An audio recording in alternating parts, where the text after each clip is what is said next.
Esse é uma cápsula e nós vamos falar agora de uma frase do Paulo Bilinski num podcast, né? Ele estava falando no podcast lá, eu acho que é o podcast do Redcast, eu não tenho certeza não, mas eu acho que é o Redcast que ele estava falando. E daí, em determinado momento, ele batendo papo com o cara, falou, não, pode dividir o Brasil, fazer o Brasil do Norte e o Brasil do Sul, né? Dois países e coisa e tal. Não, mas seria separatismo, coisa e tal. Pô, é lógico, eles estavam fazendo uma brincadeira ali, não é que eles estivessem propondo um programa sério de separatismo e coisa e tal, né? Não, é uma proposta, né? Tá aqui, ó, dividir o Brasil, metade para o norte, metade para o sul. E muita gente acha que isso resolveria o problema. Eu tendo a não gostar muito disso não, tá? Eu acho que isso não resolve o problema não. Mas vamos entender esse caso aqui, né? Porque realmente tem um monte de diferenças entre o norte do Brasil e o sul do Brasil. Essa notícia foi sugerida por Vizinho Trocador de Piso do Peter, eu de novo e várias outras pessoas. Obrigado aí ao pessoal que sugeriu notícias lá no nosso site, no visãolibertaria.com. E obrigado a você que está assistindo o nosso vídeo. Se você gosta do nosso conteúdo, por favor, deixe o seu like, se inscreva aqui no canal, né? Pois bem, o pessoal, essa aqui é a sugestão, criar um muro, fazer um muro aqui separando, na fronteira atual aqui, Tocantins, ficaria todo o centro-oeste e o sudeste e o sul no Brasil do Sul, e o Brasil do Norte seria o nordeste e o norte, né? E bom, para início de conversa, o que isso ganharia? Na visão dele, que o Bolsonaro ganhou no sul e no sudeste, ou seja, o Brasil do Sul ganharia o Bolsonaro e o do norte ganharia o Lula, né? E isso é verdade, só que o pessoal está lembrando, aliás, o pessoal está lembrando aqui que na região norte o Bolsonaro ganhou também, tá? O Bolsonaro só perdeu na região nordeste. A única região que o Bolsonaro perdeu foi na região nordeste, no total dos votos, por região, né? Então, ou seja, o norte também votou Bolsonaro, pô, mantém o norte com a gente aqui, Pará, Amazonas, Roraima, tem muita riqueza ali, né? Então seria quase só que separar o nordeste mesmo, no final das contas, deixar o nordeste para lá. Isso que seria a proposta do pessoal. E é lógico, esse tipo de proposta pode parecer uma boa ideia, mas no final das contas tem um monte de lados ruins nessa história, né?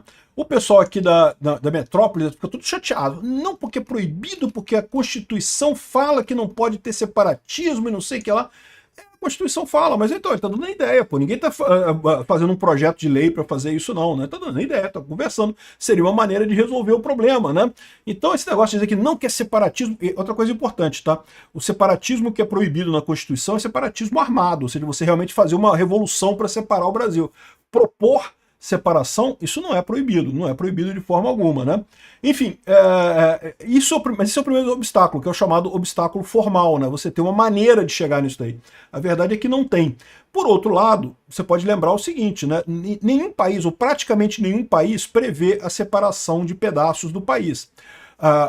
O Portugal não previa a separação do Brasil, e no entanto o Brasil se separou, em um determinado momento houve o separatismo, né?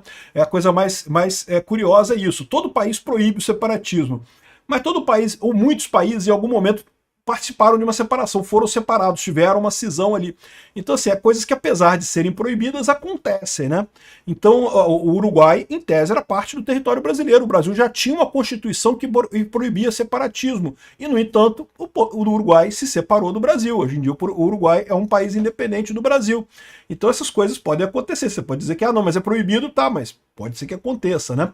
O grande problema dessa história que eu vejo é o seguinte, é justamente a questão de você ter a vantagem disso daí, porque, embora possa parecer muito fácil, né, porque muita gente do Nordeste, o Nordeste tem uma força política muito grande, justamente porque tem uma população mais pobre, uma população que é mais ligada a currais eleitorais, que tem mais uma prática de voto meio curralesco por ali, em muitos lugares, tá? Em vários lugares do Nordeste também não tem isso, né?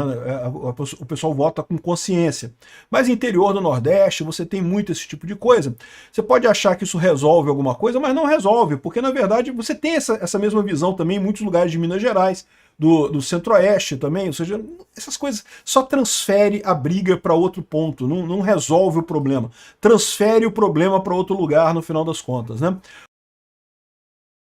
O Brasil ficaria mais rico se fosse separado em Brasil do Sul e Brasil do Norte? Eu acho que não, cara. É aquilo que eu falo para vocês. O que enriquece um país é você ter muitas trocas voluntárias. O que a gente tem que ter é uma maneira de aumentar as trocas voluntárias. E o que vai resolver o problema não é governo, não é separatismo, é a população, é o povo ignorando o governo. É assim que você resolve a coisa. O futuro, a maneira de você consertar o Brasil não é fazer um Estado diferente, o separatismo. Muita gente fala também do Sul, né, de separar o Sul do resto do país. Pode ser também, né? O que o pessoal fala, esse tipo de coisa aí.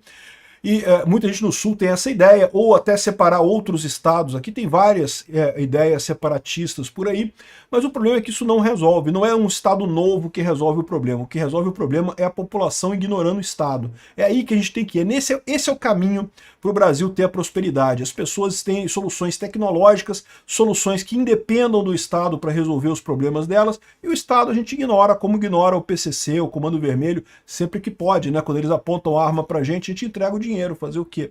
Mas tirando essa situação, ignora, não serve para nada, é uma coisa inútil que não serve para nada. Então o pessoal fez a brincadeirinha aqui. A minha visão é que essa coisa de separatismo, de redesenhar o país, é uma coisa que não leva muita coisa, não vai muito longe, não ajuda em muita coisa. O que ajuda é a população ignorar o Estado. Isso sim ajuda o país, né? O pessoal tem aquele negócio de que os estados do Sul são mais ricos, geram mais dinheiro, os do Nordeste acabam consumindo esses recursos e coisa e tal. Mas a verdade é que também tem algumas coisas que o Nordeste é bastante rico em relação ao Sul, né? Por exemplo, em minerais e coisa e tal. Você pode ter muita coisa, a Amazônia, por exemplo, pode ter muita coisa de útil no final das contas. Então, assim, eu não creio, não vejo isso como uma saída bacana. De qualquer forma, o pessoal chorando, o pessoal fica muito chibrado, é inconstitucional, não pode, feriu a Constituição. Cara, a Constituição é um pedaço de papel rabiscado, meu amigo. Não quer dizer nada. A Constituição de Portugal também proibia a separação do Brasil. E olha onde é que a gente está aqui agora. Teve a separação, Dom Pedro I foi lá, falou independência ou morte. Falou porra nenhuma, sabe que essa frase é mentira, né? Falou alguma coisa lá nas margens do Ipiranga e aí separamos. E aí, né? O Uruguai também não podia separar do Brasil, era proibido, também era inconstitucional o Uruguai separar do Brasil. E tá aí o Uruguai hoje, um país totalmente independente, não tem nada a ver com a gente. Pois é assim que funciona os encostos. É o que eu falo para você, meu amigo. Juspositivismo é doença mental, cara. Se você acredita em juspositivismo, se você acha, não, porque é inconstitucional, não pode fazer, porque é inconstitucional. Você procure um médico, com urgência, você tem problemas. Enfim, eu não gosto da ideia dele, não. Não acho que separação seja o caminho. Mas não é porque está escrito na Constituição, né? Porque realmente é uma coisa que não vai resolver o problema. Só vai gerar mais problema ainda, né? O pessoal já está indo além aqui, já está falando aqui como é que vai ser o artigo. O Brasil ficou oficialmente dividido em Brasil do Norte e Brasil do Sul. Para visitar o Brasil do Sul, o cidadão terá que solicitar visto de 90 dias, apresentar passagem de volta, declarar estadia já paga, renovar a autorização trimestralmente. Teremos visto para estudante, mas apenas para jovens talentos e coisa e tal. Já estão querendo construir um muro já. Porra, para com isso, pô. Não, tem muita coisa importante no norte, pô. O potencial hídrico de produção de energia elétrica é todo no norte agora. É importante deixar o norte. E o Nordeste também, pô. As praias bacanas no Nordeste, pô. Tem muita coisa bacana no Nordeste. Tem esse negócio, não. Separar não faz sentido. Aí tem uma outra proposta aqui, que separar o Sul, São Paulo e o Centro-Oeste com Rio de Janeiro e Minas Gerais e Espírito Santo, o Nordeste e o Norte. Pronto, 5 países. Acho bacana, beleza. Acho ótimo, problema nenhum. Mas, de novo, não é isso que vai resolver o nosso problema. O que resolve o problema é você ignorar o governo. Enquanto o pessoal continuar lambendo o saco do governo, não vai para frente.